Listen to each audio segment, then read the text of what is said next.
One of the things we'll be looking out for is a softer side of this president. The White House has said that he will speak in more optimistic tones tonight when he goes up to the Capitol to deliver the State of the Union address. Your jobs and your investments to the United States. One thing to keep in mind, though, with this president, he can deliver a very good speech. We can see teleprompter Trump tonight where he sticks to the script and delivers a really good speech that's well received, and then he can blow all of that away tomorrow morning with a tweet. Kind of what he did last year after he spoke to Congress, and then a few days later he tweeted that President Obama had wiretapped Trump Tower. The State of the Union is perhaps the biggest audience a president will get in a single night.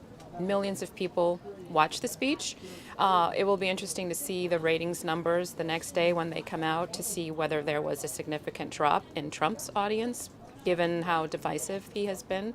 But typically, it's the one night of the year that the president can talk to all of America, lay out his vision, review the achievements of the past year, talk about the year going forward.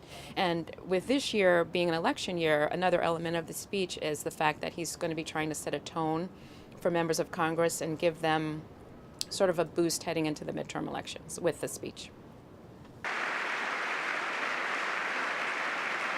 To protect all Americans. The unemployment rate now is down near 4% and has been dropping pretty much every month that he's been in office. Lately, he's been talking a lot about the decline in black unemployment, the decline in unemployment among Hispanics, so we're likely to hear him talk about that tonight. He'll also talk about the tax cuts he signed into law last year, significant tax cuts for corporations, tax cuts for individuals and families. He'll also talk about companies that are benefiting from the corporate tax reduction and are giving their workers $1,000 bonuses and in some cases raising their minimum wage. He'll also talk about infrastructure. We'll hear some details on the infrastructure plan that we hope the White House will roll out soon and that he wants to work on this year, and what he sees as being a bipartisan way for the White House and Democrats and Congress to work on this year.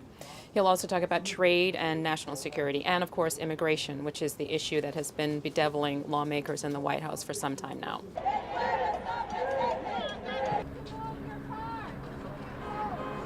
You want to look for some Democrats possibly coming up a way to show their displeasure with this president. You mentioned that some Democrats are boycotting the speech entirely.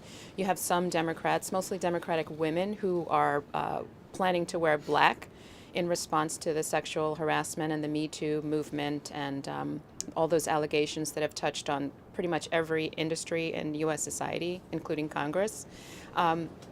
There are a number of lawmakers who are also bringing Dreamers, which are members of this group that the immigration deal would protect once there is a deal. And the other element of drama tonight is the First Lady. She's been out of sight the past week or so.